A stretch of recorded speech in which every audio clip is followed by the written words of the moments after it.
लकड़ी की बनी हुई एक कुर्सी पर अगर किसी का वो वाला टीचर बैठा हो जो उसको अलिफ बा ता सा पढ़ाता है, तो छोटा सा उसका शागिर्द जो भी पहली दूसरी क्लास का स्टूडेंट है, वो अगर उस कुर्सी पे बैठ जाए तो सब उसको वहाँ से उठाते हैं और उसको ये कहा जाता है कि तू इस पे न बैठ, इसलिए कि ये तेरे उस्ताद की कुर्सी है। आप इस पहलू को समझें। लकड़ी की बनी हुई कुर्सी है, उस्ताद जब उससे उठ गया तो अब उस्ताद का वजूद भी उस पर बाकी नहीं, उसका लिबास भी बाकी नहीं। लेकिन कोई भी स्टूडेंट सिर्फ दीनी मदरसे का नहीं, खानका का नहीं, वो स्टूडेंट चाहे किसी कॉलेज का हो, यूनिवर्सिटी का हो, किसी स्कूल का हो, उस कुर्सी पर नहीं बैठता और कहा जाता है कि तू ना बैठ, इसलिए कि ये तेरे उस्ताद साहब की कुर्सी है। जो लोग काबिल एहतराम होते हैं, काबिल इकराम होते हैं, उनकी हर चीज़ ही काबिल एहतराम होती है और ये दावा नहीं किया जा सकता कि मैं फ़लाँ आदमी की बड़ी इज़्ज़त करता हूँ पर मैं उसके बाप की इज़्ज़त नहीं करता हूँ। मैं अपने उस्ताद का बड़ा एहतराम करता हूँ, मेरा उस्ताद है ना, उसके अब्बा जी तो मेरे उस्ताद नहीं ना। ये बात काबिल कबूल नहीं होती। आप फितरी तकाज़ों को समझें। जो आदमी आपके लिए काबिल इकराम है, उसकी हर चीज़ काबिल एहतराम है, आपको उसका इकराम करना है। ये पूरी दुनिया में उसूल लागू होता है, पूरी दुनिया में। हम जो सादे लोग थे, देहाती लोग थे, हम तो कहते थे कि जहाँ बैठ के मैं रोज़ी कमाता हूँ, मैं तो उस जगह की बड़ी इज्जत करता हूँ, इसलिए कि अल्लाह करीम मुझे यहाँ से हलाल रिज़्क़ अता करता है। तो ये याद रखें कि जो चीज़ें काबिल इकराम होंगी, काबिल एहतराम होंगी, उनसे मंसूब चीज़ें भी हमेशा काबिल एहतराम होती हैं।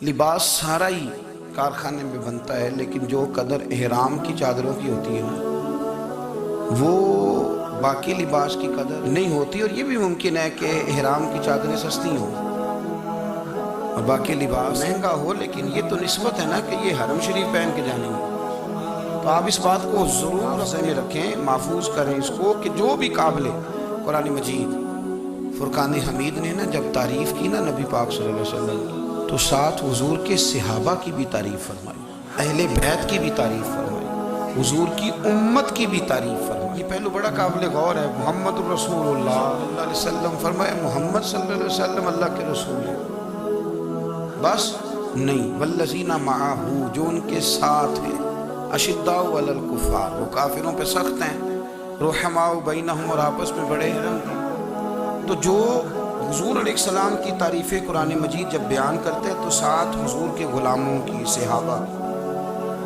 सिर्फ सहाबा की तारीफ़ बयान की, फिर आगे चल के फरमाया अगर तुम्हें दावा है ना रसूलुल्लाह की ग़ुलामी का और तुम्हें एहसास है नबी पाक की मेहनतों का, तो फिर इस तरह करना, हुजूर के अहले बैत से प्यार भी करना, नबी पाक के घराने की ग़ुलामी भी करना।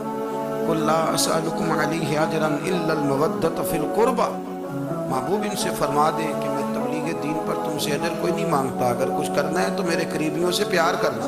इस अंदाज को आप समझें।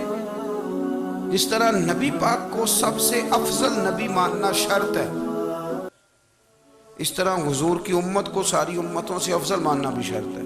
कुंतुम खैरा उम्मतिन, ये कुरान की नस है। अल्लाह ने कहा मेरे नबी के गुलामों, तुम बेहतरीन उम्मत, खैरा उम्मतिन, तुम बेहतरीन लोग हो। या अल्लाह, कुछ तो ऐसे हैं जिनको ज़िंदगी बड़ी मुख्तसर हुई, कुछ तो ऐसे हैं जिन्हें ईमान नसीब हुआ तो कुछ महीनों में इंतकाल कर गए। तो हज़रत नूह की कौम तो 1550 साल नमाज़ें पढ़ती रही। बाज़ लोग ऐसे थे 1550 साल इबादत की, और यहाँ तो बालिग होने के बाद किसी को 25, किसी को 20 साल मिले। तो रब फरमाते हो बेहतरीन, ये तुमने मानना है इसलिए कि तुम मेरे नबी से निस्बत रखते हो। हमारे यहाँ ना जब से माहौल में खुशकी आई है ना, तो लोग निस्बत, ये निस्बत क्या होती है जी? आप भाई, हम भी कहते हैं खाली निस्बत नहीं, अमल भी होना चाहिए, लेकिन सवाल ये है कि आप निस्बत को बिल्कुल छोड़ कैसे सकते हैं? कैसे छोड़ेंगे आप निस्बत? आप किस तरह करके जो है, हमें थोड़ा थोड़ा मौका मिलता है कुछ बड़े इदारों में जाने आने का, तो ये जो हमारे बिलखुसूस यूनिवर्सिटी से, कॉलेज से ताल्लुक़ रखने वाले लोग हैं, जो कहते हैं जी हमारे लिए तो नमाज बड़ी मुश्किल है, आप हमें कह रहे हैं ग़ुलामी भी करो, माज़अल्लाह ताला। یہ جو مزاجوں میں طبیعتوں میں، اور آہستہ آہستہ یہ بات بڑی ہے آگے، اب تو مذہبی طبقات کو بھی دلیل چاہیے، جو کسی بزرگ کی بات کو بھی حجت سمجھتے تھے اب انہیں بھی دلیل چاہیے، وہ بھی دلیلیں مانگتے پھرتے ہیں۔ نسبت ایک حسن ہے، آپ اس کو سمجھ لیں، اور یہ میں ابھی تک میں نے کوئی حدیث نہیں پڑھی، صرف قرآن مجید کی آیات عرض کر رہا ہوں۔ نسبت ایک حسن ہے۔ ائمہ اربعہ کا ایک فتویٰ ہے، امام صاحب کا بھی، امام مالک کا بھی، امام احمد بن حنبل کا بھی، امام بلکہ صاحبین بھی اس پہ متفق ہیں، امام ابو یوسف، امام محمد بھی، ایک فتویٰ ہے مشترکہ ائمہ کا کہ قرآن مجید کا ادب کرنا ہے، اور یہ جو گتا ہے نا، یہ جزوے قرآن تو نہیں، اس پر آیتیں تو اس پہ کوئی چیز قرآن مجید سے تعلق رکھنے والے لکھی، لیکن اس گتے کو بھی آپ بغیر وضو کے ہاتھ نہیں لگا سکتے۔ میں امت کا متفقہ آپ کو فتویٰ دے رہا ہوں، متفقہ جس پر تمام ائمہ کا اتفاق ہے، بھئی یہ جو اوپر گتا لگایا جاتا ہے نا، یہ صرف قرآن مجید کی جلد کو مضبوط کرنے کے لیے لگایا جاتا ہے، اس کو بھی بغیر وضو کے چھونا جائز ہے۔ حضرت جی گتا ہے، یہ قرآن نہیں، لیکن قانون بن گیا کہ قرآن سے جوڑ تو گیا ہے نا، قرآن سے جوڑ تو گیا ہے نا، لہذا چونکہ جوڑ گیا ہے اب قابل احترام ہو گیا، اب یہ قابل اکرام ہے، اب یہ قابل اعزاز ہے، اب اس کا ادب کیا جائے گا، اب اس کا اکرام ہے۔ یہ ملنگوں کی باتیں نہیں، یہ پیروں نے اس لیے نہیں یاد کرائیں لوگوں کو کہ پیری مریدی چمکے۔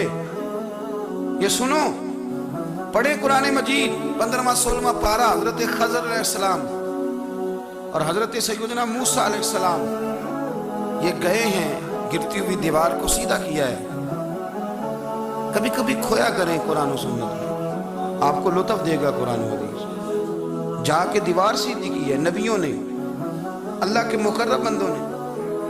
تو حضرت خضر پوچھتے ہیں، یہ خضر بھی لفظ ہے اور خضر بھی ہے، تو جا کے پوچھتے ہیں کہ جناب یہ آپ نے دیوار سیدھی کر دی، اور بندے اتنے خشک تھے کہ پانی تک نہیں پوچھا، بیٹھنے کو چارپائی نہیں دی، نبیوں نے دیوار سیدھی کی، مستریوں مزدوروں کی طرح کام کیا، دیوار سیدھی کی تو کہا کس کی دیوار تھی، کیوں سیدھی کی، کہا 2 یتیم بچوں کی تھی، اگر گر جاتی تو خزانہ ظاہر ہو جاتا۔ کام نبی کر رہے ہیں، اور یہ نہیں کہہ رہے کہ یہ دیوار نبیوں کی اولاد کی، یہ لفظ نہیں ہے، نصیحتی وکان ابوہما صالحا، فرمایا اس لیے سیدھی کر رہے ہیں کہ ان کا ابا صالح آدمی تھا، ان کا والد ایک آدمی تھا، ان کا والد۔ لوگ اتنی تیزی کے ساتھ ہٹے ہیں اصل سے، اور بڑی تیزی سے بحث ہونے لگی ہے، اور میرا دور تو بحث کا دور ہے۔ اس بیچارے کو بالکل رفع ابجد کا نہیں پتا، بحث اس سے بھی کرا لو جتنی مرضی کرا لو، لمبی چوڑی بحثیں لوگ کرتے ہیں، اور اللہ تعالیٰ معاف فرمائے نکلتا اس میں سے کچھ بھی نہیں۔ حضور سے نسبت رکھنے والی ہر شے کا ادب کرنا۔